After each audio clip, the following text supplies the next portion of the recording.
Welcome back to the Marching to Madness College Basketball Podcast Zoomcast, where we go out to Logan, Utah with our friend Ryan Odom.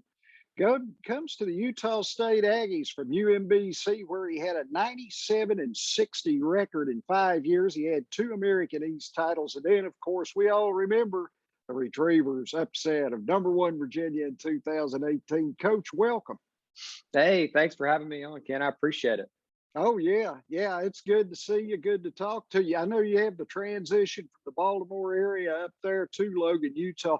Talk about that transition, I think, as far as basketball is concerned. And then maybe the Logan Chamber of Commerce would love it if you tell us a little bit about your experience there so far. Yeah, it's been great. Obviously a big change for our family, moving west. And I've always admired, Utah State, and certainly the conference that we play in the Mountain West. It's a great conference. I think probably came a little bit out of left field for some folks, but, familiar with the area. My brother actually works for the Utah Jazz. Yeah. He worked for Quinn years ago at Missouri. So we're not, but about an hour and 15 away from Salt Lake and the Jazz. I think one of the biggest reasons that I'm out here is the tradition, the multi-bid league, and an opportunity to, continue to grow the tradition that exists here, at Utah State. One of the best atmospheres in college basketball and home court advantages in the spectrum. Our students and fans really support our program. They care about our program. They love our players and coaches. And, they make life miserable for the opponent, which is fun. Mm-hmm. As coaches, we all want to play in those types of environments. And obviously we miss them.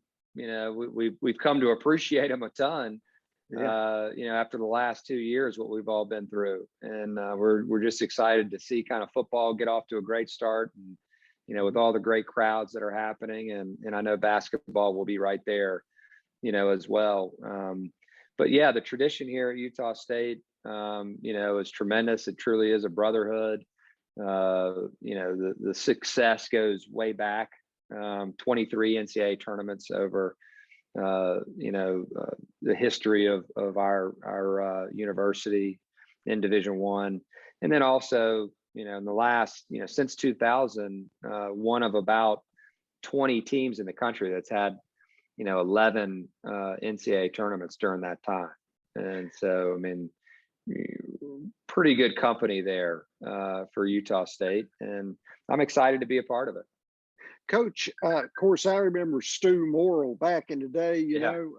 He's kind of a legend there with the Aggies. And then, of course, Craig Smith did a heck of a job before moving on to Utah. Great job.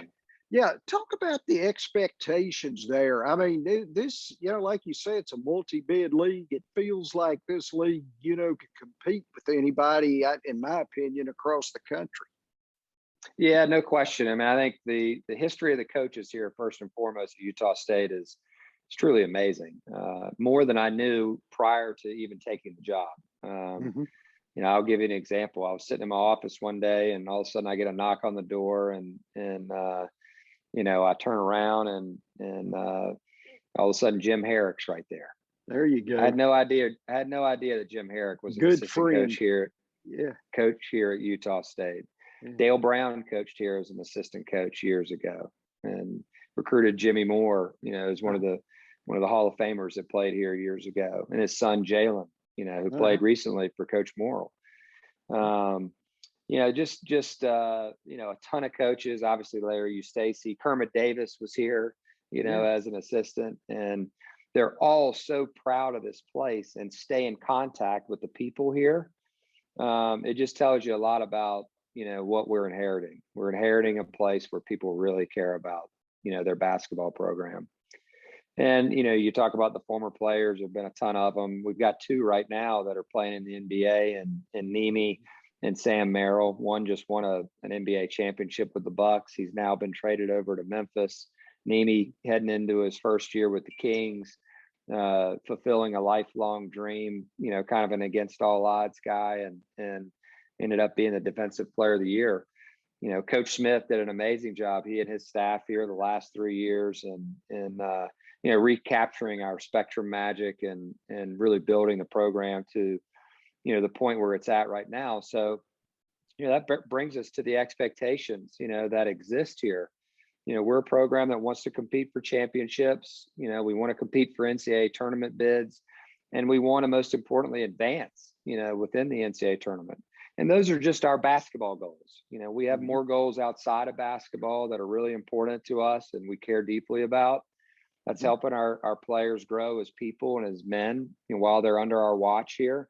And then secondly, we want to make sure that academically they're achieving their academic goals and leaving here, with a degree from Utah State, so they can go on and do great things once their careers are finished. And so, it's an exciting time to be an Aggie. I couldn't be more thrilled to be the coach here. And I really view this, and our staff really views this as a major responsibility to, do right by the former players and coaches that, have worn this uniform or walked the sidelines, because it truly is a brotherhood. Yeah, obviously we're talking Mountain West and Utah State, but this is one of the top 10 conferences in the nation every year. The metrics, they even grade it out. How is the approach different than in the American East? Now, let's make no mistake about the American East. This is a very talented league. It runs under the radar, every year, challenging to be a one-bid league. Yeah, no question. I mean, certainly we experienced that, at UMBC. And when we first got there, we weren't really in the mix, at that point in terms of competing for championships. And so we simply tried to establish a winning culture. That was our goal, and not change the culture. We weren't saying the culture was not where it needed to be. It was more about, all right, let's look forward. Let's don't have a rear view mirror. Years past don't impact what happens from here on. And let's not have a rear view mirror. Let's really focus on every single day we come in. Let's try to establish a winning culture. Let's compete with one another first and foremost, and try to improve ourselves. And then once it's time to begin to go against our opponents, we're not going to back down. We're going to compete against them as well, and try to earn our way within the league. And our guys were able to do that, at UMBC. While understanding it comes down to those 3 days in March, at that level, it's just the way it is. It's part of the deal. We all know it. There's a lot of pressure with it, but at the same time, it's a fun pressure. And we enjoyed, competing every day against great programs within the America East. When you step up in level and you go to a place like the Mountain West, you're going to have big games every night. The majority of your games are on television, on CBS or Fox. They're well covered. Obviously, they're later now that I'm out west, and so my parents are going to have to stay up till midnight if they want to watch us play. It kind of is what it is. Coach has got to get that afternoon nap now. He's got to get a nap in, get a long workout and a nap in the morning, and then he'll be ready for the evening. But and that's a great thing about TiVo. He can tape it if he needs to. But storied programs within our conference, without a doubt. I mean, Utah State obviously has had recent success. San Diego State's a top 25 program pretty much. Oh, yeah. Nevada obviously has had tremendous success and have a great coach now, and Coach Alford. UNLV is a storied program, that is well on its way to getting back. New Mexico packs it in there. I mean, I can keep going on and on, with all the programs that Colorado State, probably picked to win our league this year. Nico's done a great job there, kind of rebuilding that and getting it going again. And so it's really competitive. Every night that you step into, a contest, you got to be ready. And whether it's at home or on the road. And so I think one of the unique things about our conference is that when you look around the conference, you're going to play in an environment where the other team packs it in there and they really care about their team. And, it's not like that everywhere. There's a lot of times where you'll see, television games where it's sparsely attended and it's just the crowds aren't great. You're not going to see that in our conference. Our conference is a competitive conference where the fans really care deeply about it. And so, that makes it exciting for all of us. Yeah, you got two good seniors, or actually great seniors coming back there, Justin Bean and Brock Miller. Should be probably cornerstones of your team. I know Bean was the second leading scorer last year, and then Miller, he's hooked it up from 3-point range for a good while there for the Aggies. Yeah, no question. I think everything starts with those two guys. For us, that's been one of the most refreshing things, since arriving here in Logan, was just, these kids they're obviously very mature. Those two in particular have gone on missions and then returned back after a mission, and played 4 years now, and actually they redshirted initially, but it's been really fun to coach these guys because they come with a great attitude every day. They're accepting of our coaching, and they're quick learners. I mean, obviously they have a new coaching staff in place here, and there's new terminology. There's a new way of doing things, and that just comes with the territory. And they've welcomed it with open arms. And we're really blessed to have those guys here, kind of leading our team. And then we were able to bring two guys from UMBC here as well that kind of know our way of doing things, our coaching staff's way of doing things. They were first team all conference players in the America East, and we know the America East is a good league. And those guys, it's nice to have them around as well, because they can immediately on the side say, hey, here's what coach is talking about. And there's an immediate advance there to the learning curve because we have them around. And we have way more players than just those four. Obviously, there's a ton of guys on the roster here. We've got a versatile roster, one that I think is really competitive with one another. And that's how you build a team. First and foremost, you have to be competitive with one another and compete for playing time and compete for a role within the team. And then we go compete against the opponents, down the line. But really impressed with what I've seen so far from our team. Now, the two players from UMBC are RJ Eytle-Rock, right? And Brandon Horvath. Yeah. Yeah. Talk a little bit about their Brandon's games. So Brandon's 6'11", and Brandon's a really skilled guy. He can shoot threes. He can rebound the ball on the defensive end and bring it on offense. He can attack it. You'll see him doing that for us this year. You'll see multiple guys doing that as they get it off the rim. We want to try to play faster. Brandon's really good in pick and roll. He's an excellent defender. He's underrated probably in that category. He's not a huge guy, but he's skilled, and he makes up for it, with toughness and skill. RJ's, been in our program at UMBC for 3 years.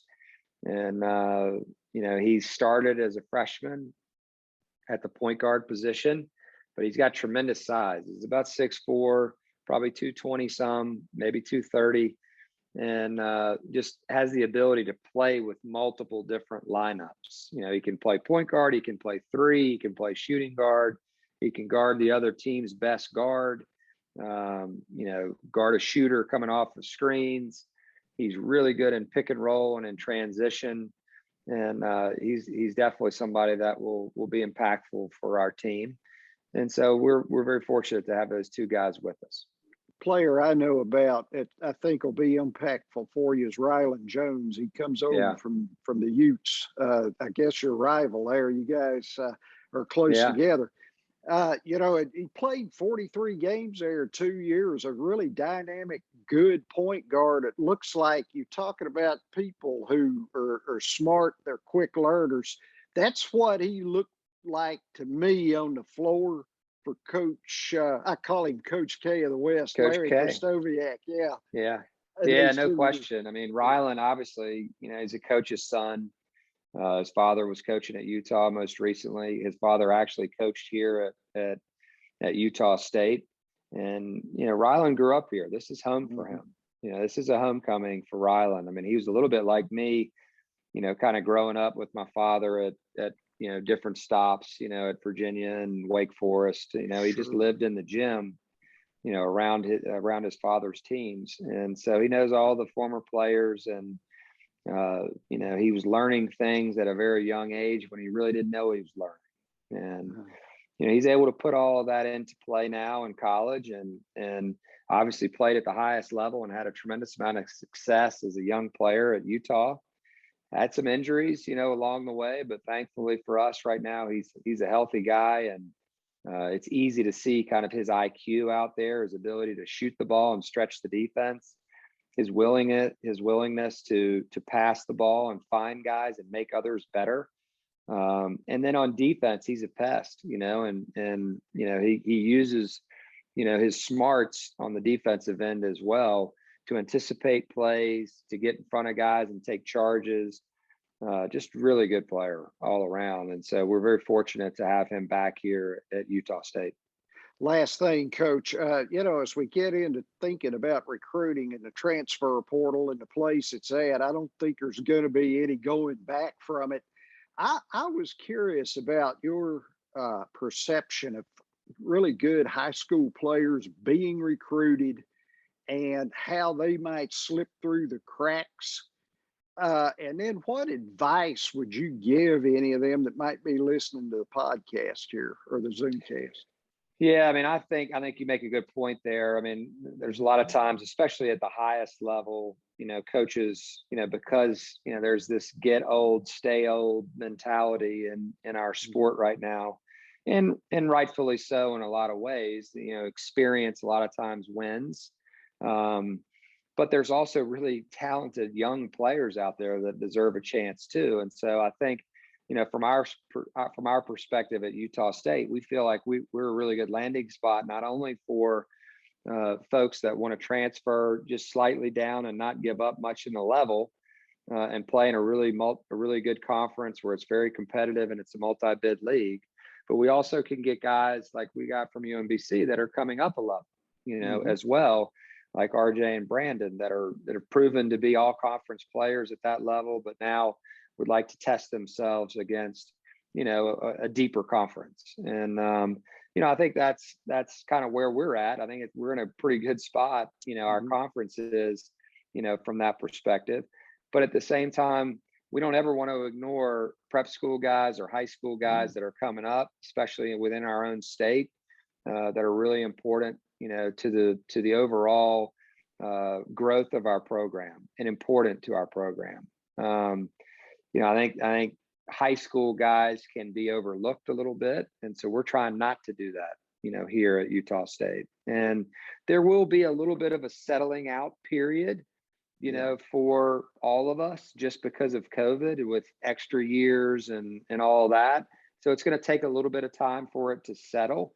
But make no mistake, high school, prep school, and even junior college guys are really important, to the overall strength of our game. Coach Ryan Odom and Utah State. Coach, I'm really excited to see you guys hit the floor. It won't be long till I'll be putting more mileage on the vehicle and wearing batteries out on the remote control. So look forward to seeing you maybe sometime, and the best of luck. Congratulations. Thank you so much. Thanks for having me on, Ken.